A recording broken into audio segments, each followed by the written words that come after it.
Hey friends, this evening we're stepping back to 1973, the year the pumps ran dry and America's patience ran thinner. It was late autumn in Pittsburgh, the kind of evening when chimney smoke clung to your coat and the steel mills let out a low hum like a tired old beast still pulling its weight.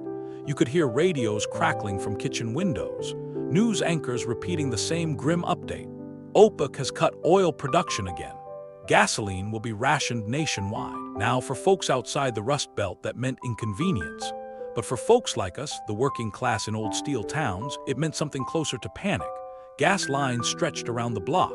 Station owners posted handwritten signs, "Out of fuel, try again tomorrow." And that's where our story begins. Not with a man in a suit, not in a boardroom, but with a 17-year-old kid named Edward Miller. Some of you might know him now as Eddie. Back then, he was just that skinny kid who fixed lawnmowers behind the duplex on Dawson Street. Eddie's dad had been laid off from the steel plant 5 years earlier. His mom cleaned houses over in Squirrel Hill. And Eddie was the kind of kid who didn't ask for an allowance. He made his own. Most Saturdays, you'd find him under someone's busted Dodge Dart, swapping spark plugs or reattaching carburetors with nothing but a socket wrench and a flashlight held between his teeth. But that fall, something changed. One night, while refilling a kerosene heater in their cold kitchen, Eddie asked his mom a question that stuck with me. "Ma, what if we can't get gas at all? What'll folks do?" She didn't have an answer. None of us really did.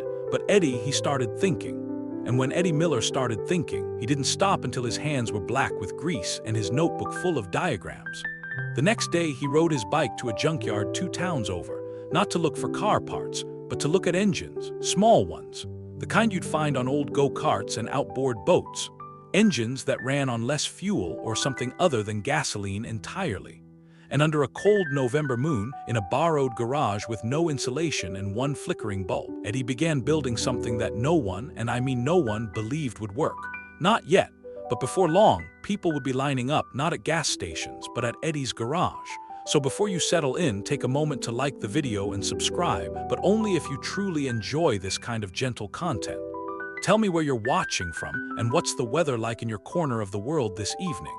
Now, take a deep breath, sip your coffee or tea, and let's ease into this evening's story together. Shall we? Eddie's borrowed garage belonged to Mr. Chirpak, a widowed Polish machinist who once built elevator parts for the Bethlehem Steel Tower.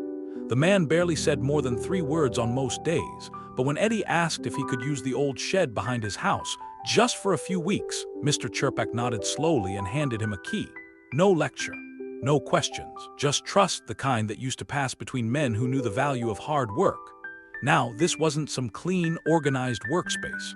We're talking about a leaning shack with a dirt floor, rusted saw blades, and the smell of oil soaked into the walls. But to Eddie, it was perfect. Every evening after school, while the other boys played basketball or hung around the diner, Eddie rode straight to that shed. Inside, he sketched blueprints by lantern light. He pulled apart old Briggs and Stratton engines. He experimented with ethanol mixes, moonshine, basically, distilled from rotten corn he got cheap from a local farmer. And while the country debated gas rations and wage freezes, this teen from the Rust Belt started chasing a wild idea. What if I built an engine that didn't need gasoline the way they think it does? Now you might be thinking, sure, sounds like a dreamer. But Eddie wasn't reckless. He was meticulous. He read every manual he could check out from the public library, studied chemistry textbooks and old agricultural journals about alternative fuels, kept a pocket notebook labeled failures but useful ones. I remember one bitter cold Friday, he invited 3 of us neighborhood kids to come see his prototype. We walked into that shed with numb fingers and walked out 30 minutes later in stunned silence.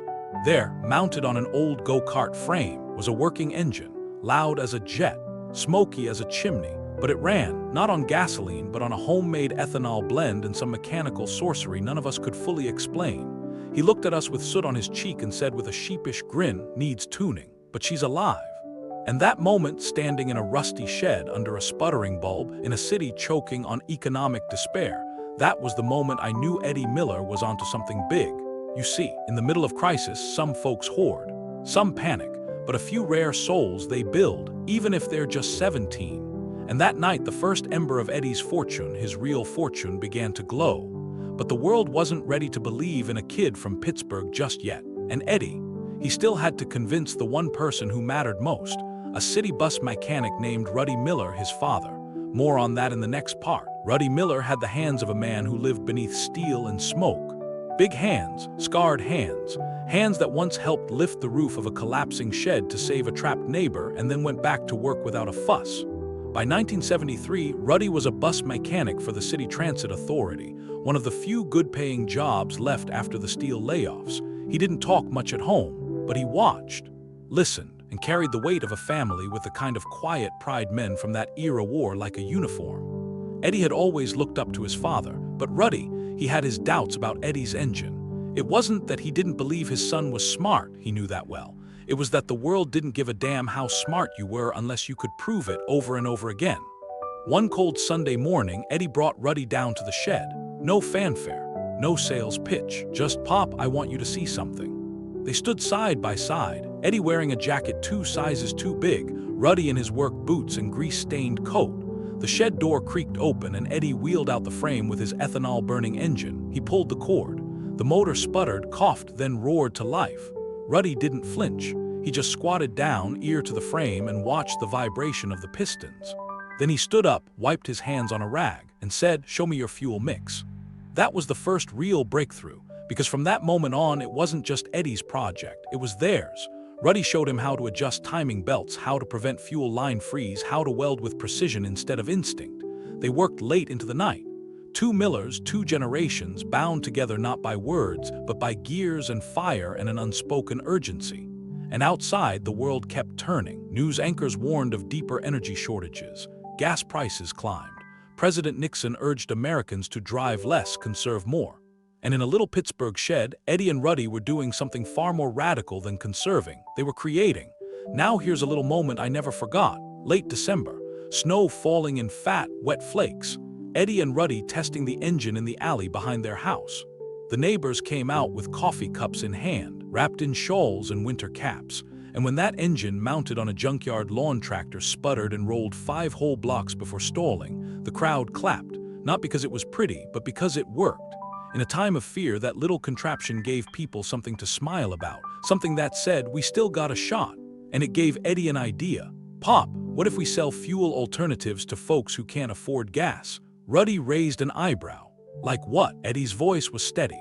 "Like corn alcohol, we make it clean, we sell it cheap, we help people move again." And just like that, the hustle truly began, but the real test, convincing city officials and skeptical neighbors that this wasn't just a hobby, it was a revolution. And Eddie, well, he had a plan for that too. By early 1974, the entire country was running on nerves. You could hear the tension in the grocery aisles, feel it in the church pews, see it in the tight jaws of men watching the news with their arms folded. In Pittsburgh, folks joked grimly that they had more luck finding canned peaches than a gallon of gas. But in the Miller shed, that drafty, oil-stained workshop tucked behind Mr. Chirpak's house, things were heating up. Eddie had started refining his fuel recipe. Gone was the early mix that smelled like sour mash and left residue in the lines. With Ruddy's help and some chemistry advice from his high school science teacher, he brewed a cleaner ethanol, stable enough to run small engines reliably and cheap enough to produce in batches using local farm waste. He gave it a name, Rust Fuel, not fancy, but honest. And that name, it stuck. He started bottling Rust Fuel in salvaged glass jugs and labeling them with hand-drawn stickers. $5 a gallon, half the price of unleaded, if you could even find unleaded. But here's where the hustle came in. Eddie wasn't just making fuel, he was solving a problem for everyday people.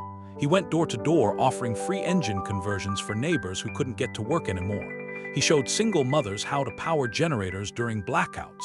He gave away jugs to war veterans who needed to drive to VA appointments. Word spread like fire through dry leaves. The kid with the go-kart engine.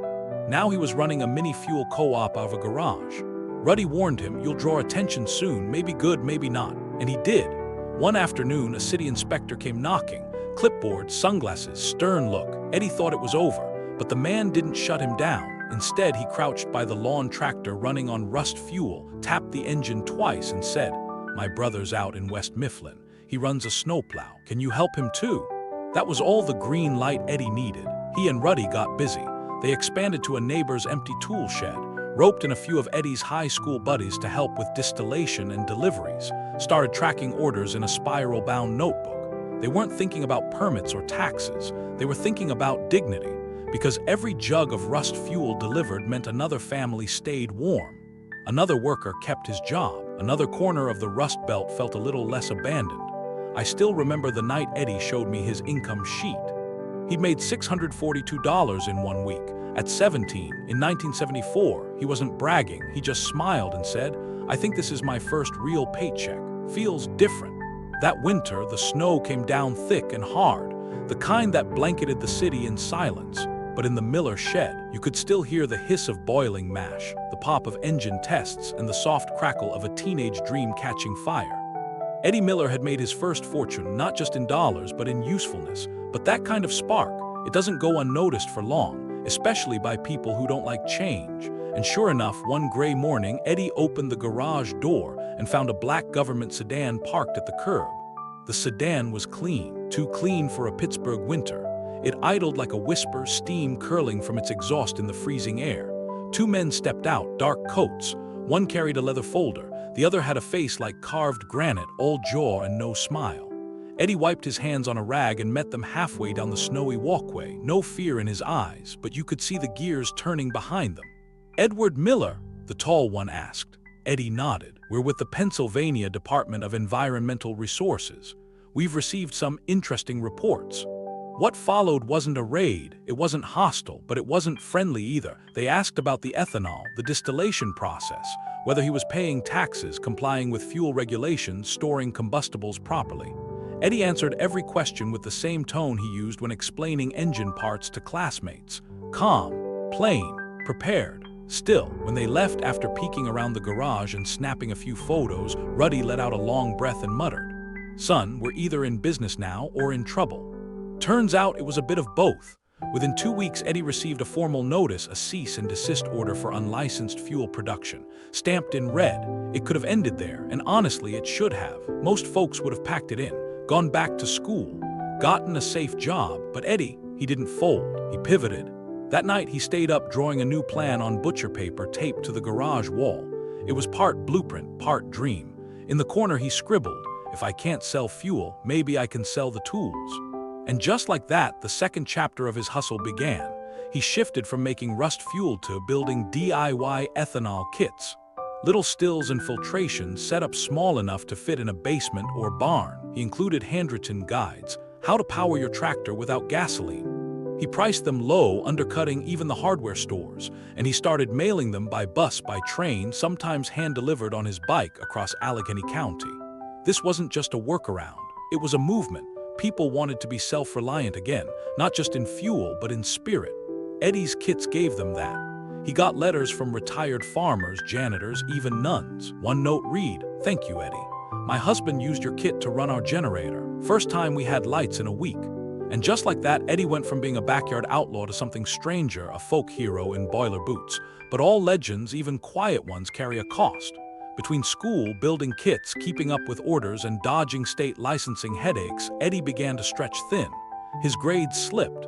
His teachers warned him. Even his mother, kind and patient, asked him gently one night, "Are you chasing a dream or running from something?" He didn't answer right away, because truthfully, he wasn't sure anymore. All he knew was this: people needed what he built.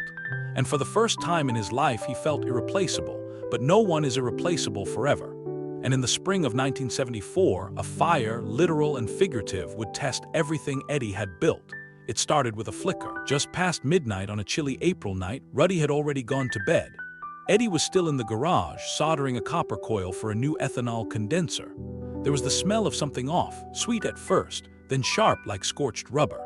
Before he could react, a flash erupted from the corner where he stored old rags and paint thinner. The coil dropped from his hands. He lunged for the extinguisher, old, half-used, and sprayed the foam wildly, heart-pounding. It wasn't enough. The fire licked the walls, then the shelves, then the ceiling beams. Within minutes, the old shed, that sacred space of dreams and grime, was engulfed. By the time the fire department arrived, the roof had collapsed inward. Neighbors stood outside in robes and slippers, some of them crying, and Eddie, he sat on the curb, hands blackened, eyes wide, silent.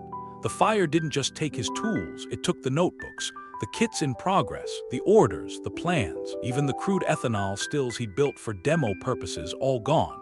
Worse, the local paper ran a headline the next day: unlicensed fuel operation sparks fire in residential block. No injuries, thank God, but the damage was more than physical. City officials used the fire as proof of the dangers they'd warned about. Neighbors who once sang Eddie's praises began to worry and whisper. The school district summoned his parents for a disciplinary review. Insurance wouldn't pay a dime, unauthorized flammable activity. Eddie was devastated. For the first time since he pulled apart that first lawnmower, he felt like maybe the grown-ups were right. Maybe this was too much, too big, too risky. Ruddy sat next to him on the porch the evening after the fire. Didn't say much for a while. Just passed him a mug of hot black coffee and looked out at the smoking heap where the shed used to be. Then, finally, I've lost a few engines in my day, Ruddy said. Sometimes because I rushed, sometimes because the parts were bad, but the worst losses. He tapped his temple, up here when I let fear talk louder than the work. Eddie didn't respond right away, but that night he didn't go to bed either. He stayed up drawing again, not because he had a plan, but because he needed to move his hands, to remember what it felt like to build, to be useful. In the weeks that followed, something beautiful happened. Not dramatic, not headline-worthy, but quietly powerful. Old Mr. Chirpak came by with a box of untouched tools. Two neighbors pooled money to buy Eddie a used lathe. A retired mechanic named Lou, who'd once doubted Eddie's fuel, showed up with a truckload of scrap metal and said, "I figured you'd know what to do with this better than I would."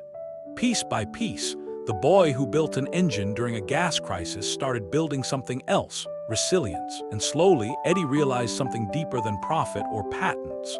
What he had created wasn't just an alternative to gasoline. It was a reminder that in a time of crisis, ingenuity is a kind of hope. The new shop wasn't a shed. It was a basement, damp, unfinished, lit by 2 flickering bulbs and a window the size of a loaf of bread. But to Eddie, it might as well have been Carnegie's steel mill. He didn't rush to restart the rust fuel kits. This time, he did things differently. He got guidance from a retired chemistry professor, attended free community safety workshops, started documenting every step of his process like he was writing a manual, because, well, he was, and ruddy.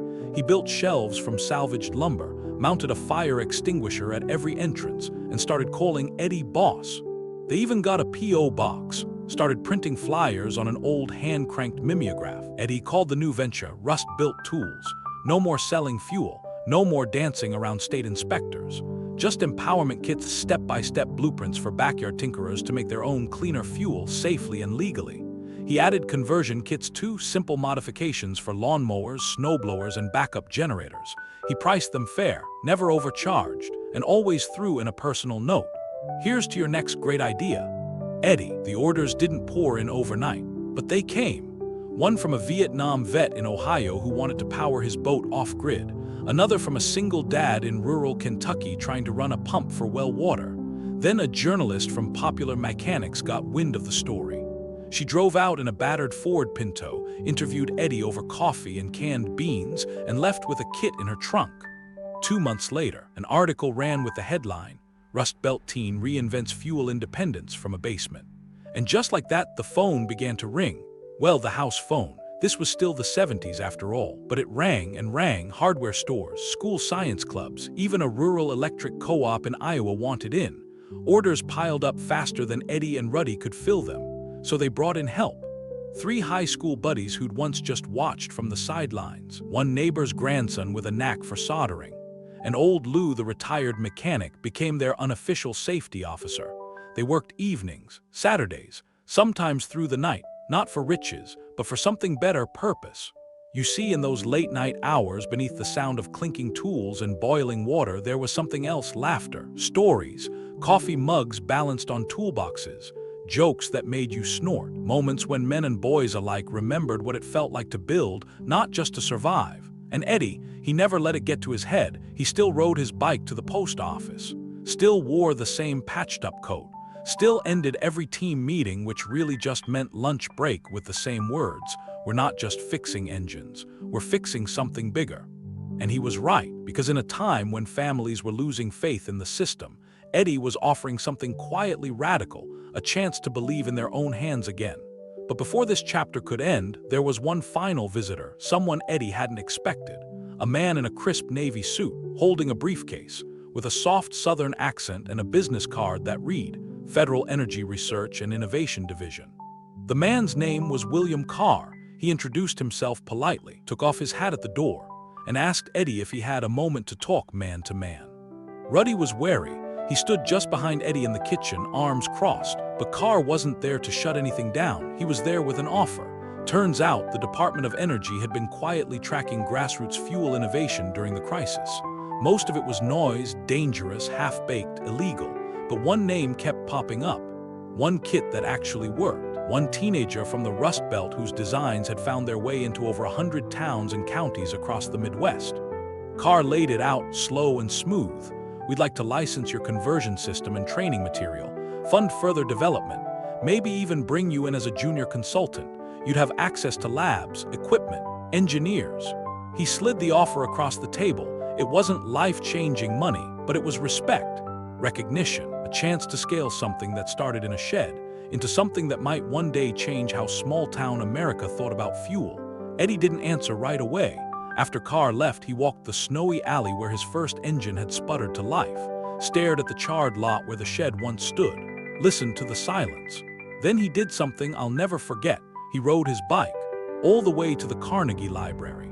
Same place he used to sit on winter afternoons, reading about pistons and pressure systems. He found the same table, sat down, and opened his notebook. There he scribbled one sentence: if it stays useful, it stays real. He took the deal, but not the suit.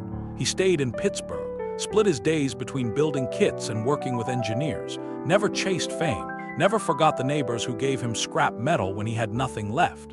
And over the years, the legend of Eddie Miller quietly grew. People said he was eccentric. Some said he was brilliant, but those of us who knew him back then, we remember something simpler. He was a kid who didn't wait for permission. He saw a crisis and built his way through it, with grease under his nails, with second-hand tools, with failure after failure scribbled in the margins of spiral notebooks. And in doing so, he didn't just build his first fortune. He built faith in resourcefulness, in community, in the strange, stubborn magic of trying anyway, even when everyone tells you it's not your place. So tonight, wherever you're listening from, if the world feels too complex, too fast, too out of your hands, I hope you'll remember Eddie. That skinny kid from Pittsburgh who didn't try to change the whole world, just his little corner of it. And in doing that, he changed everything.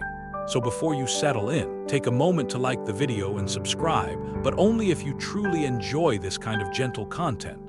Tell me where you're watching from and what's the weather like in your corner of the world this evening. Now breathe deep, feel the quiet settle in, and sleep well tonight knowing sometimes it's the smallest spark that lights the longest road. Have a peaceful night ahead.